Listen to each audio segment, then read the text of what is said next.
Եվ այսպես վտանգը ավելանում է Նիկոլ Փաշինյանի Մոսկվա կատարած այցի հիմնական արդյունքները։ Հարգելի հեռուստադիտողներ, սրա մասին խոսել ենք, բայց իսկը ժամանակն է հերթական անգամ վերհիշել։ Ապրիլի 27-28 Նիկոլ Փաշինյանը Էստոնիայում է գտնվում եւ գլուխ է խոնարհում, ծաղիկներ է խոնարհում կոմունիզմի զոհերի հիշատակին նվիրված հուշարձանի մոտ, հուշահամալիրի մոտ։ Մայիսի 8, մայիսի 9 Նիկոլ Փաշինյանը գտնվում է Մոսկվայում, նա մասնակցում է նաև հաղթանակի 80-ամյակին նվիրված տոնական միջոցառումներին, Կարմիր հրապարակում շքերթին է հետևում, այս շքերթից հետո Նիկոլ Փաշինյանը այլ երկրների ղեկավարների հետ միասին ծաղիկներ է խոնարհում անմահ կրակի մոտ, որը փաստորեն ինչի մասն է, հա, այդ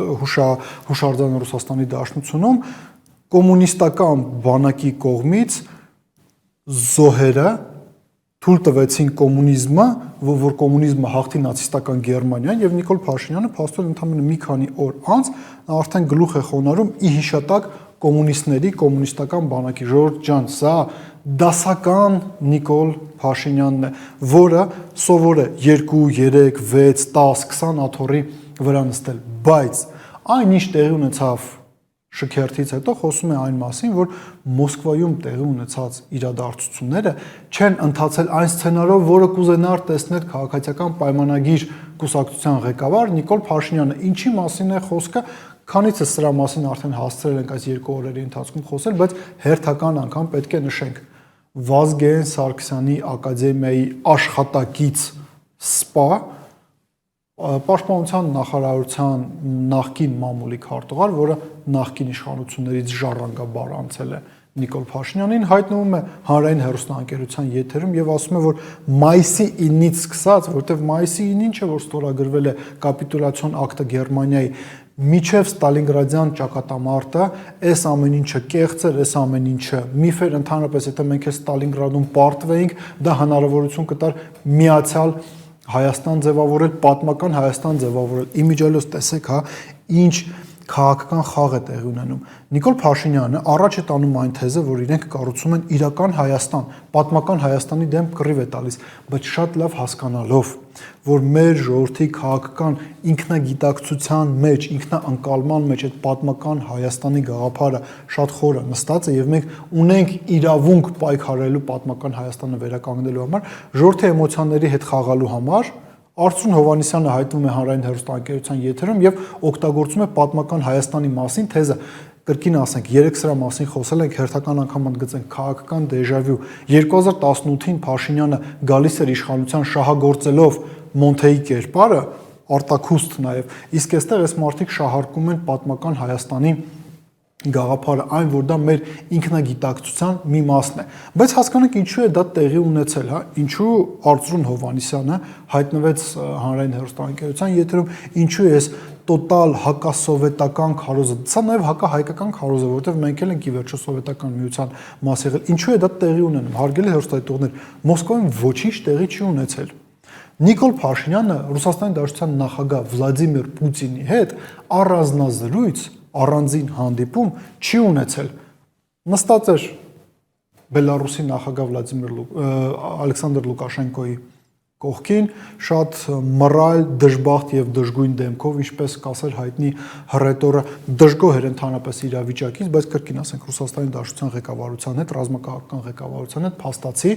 առանձնազրույց հանդիպում տեղի չունեցել։ Դա իր հերթին նշանակում է, որ մամուլում այն ինչի մասին գրում են, որ Նիկոլ Փաշինյանը փորձելու է Ռուսաստանի Դաշնությունում ինչ-որ հարաբերություններ հաստատել վերնախավի հետ եւ փորձել իրենց աջակցությունը ստանալ գալիք խորհրդարանական ընտրությունների համատեքստում, այս ամեն ինչը զրոյով է ավարտվել։ Նիկոլ Փաշինյանը ձեռնունայն է վերադարձել Ռուսաստանի Դաշնությունից եւ որպես լավագույն գործելու տարբերակ ընտրել է Ռուսաստանի Դաշնության դեմ հակաքարոզչություն իրականացնելը։ Նաեւ այստեղ ինչն է կարևոր, հարգելի հեռուստադիտողներ, կա առնվազն նաև տպավորություն, որ Ռուսաստանում էլ գիտակցում են, թե Նիկոլ Փաշինյանը ինչ աստիճանի տոքսիկ քաղաքական գործիչ է եւ եթե Ռուսաստանի Դաշնությունը կապվի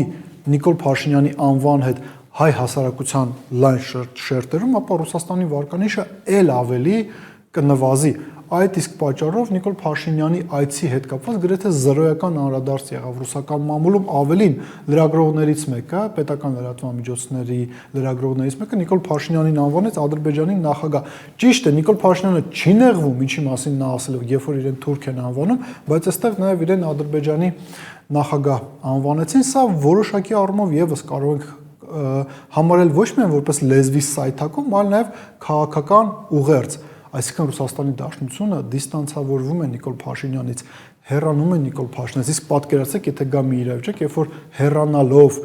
Նիկոլ Փաշինյանից, այնպես անելով, որ ոչ մի կերպ իր անունը չկապվի Ռուսաստանի Դաշնության հետ, պաշտոնական Մոսկվան նաև որոշակի քայլեր անի, որպեսզի հստակ ընդգծի, թե սպասվելիք խորհրդարանական ընտրություններում իրենց քաղաքական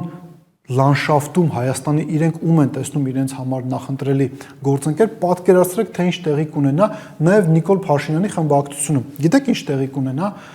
կա մի այսպիսի հիանալի սպորտսմեն Ուսեյն Բոլտը, նա աշխարհի երևի ամենաարագ մարդն է, արագավազորդը, որ հայտնի է, հա, որ բազմաթիվ աշխարհի եւ օլիմպիական ռեկորդներ է սահմանել, հավատացեք, հարգելի հեռուստադիտողներ, հարգելի ընկերներ, հենց այն նույն պահին, երբ որ նաև քաղաքացիական պայմանագիր խմբակցությունում տեսնեն, որ ռուսական կողմը ոչ միայն հեռանում է Նիկոլ Փաշինյանից, որպեսզի իր անունը չկապվի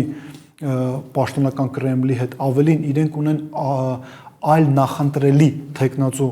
խորհրդարանական ընտրությունների համատեքստում, ապա այդ մարդիկ, ովքեր ներկայացնում են քաղաքացիական պայմանագիր կուսակցությունը կամ նույնիսկ խմբակցությունը, իրենք շատ արագ իրենց քաղաքական դիրքորոշումները կփոխեն։ Առավելապես պետք է նշենք նաև հետևյալը. նորընկ Հայաստանի պատմության ընթացքում մենք այս տեսակ երևույթների արդեն ականատես եղել ենք։ Մի այսպիսի մարդ կա, ով աշխատում է Սպարապետի եղբայր։ 2000-ականներին Արամ Սարգսյանը ինքը հետևյալ գնահատականներն էր տալիս, քննադատում էր Ռոբերտ Քոչարյանին, ասում էր, ինչա նշանակում մենք կոմպլիմենտար քաղաքականություն ենք վարում, ոչ մի կոմպլիմենտար քաղաքականություն, միայն Ռուսաստանի Դաշնության հետ ռազմավարական դաշնակցային հարաբերություններ հապկի շրջանակներում պետք է մաքսիմալ ինտեգրվենք, պետք է զարգացնենք մեր հարաբերությունները, հապկեք, մենք նույնիսկ հայ-ադրբեջանական սահմանը, հայ-թուրքական սահմանը ինքնուրույն չենք կարող պահել։ Հիմա այս մարդը Հայաստանը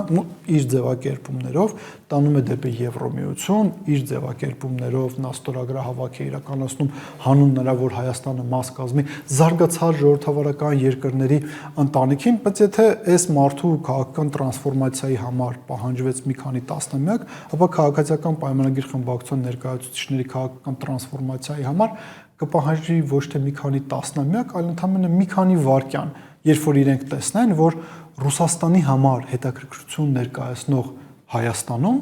Նիկոլ Փաշինյանը որպես երկրի ղեկավար կամ քաղաքական գործիչ ընդհանրապես տեղ չունի։ Մտածեք այդ մասին։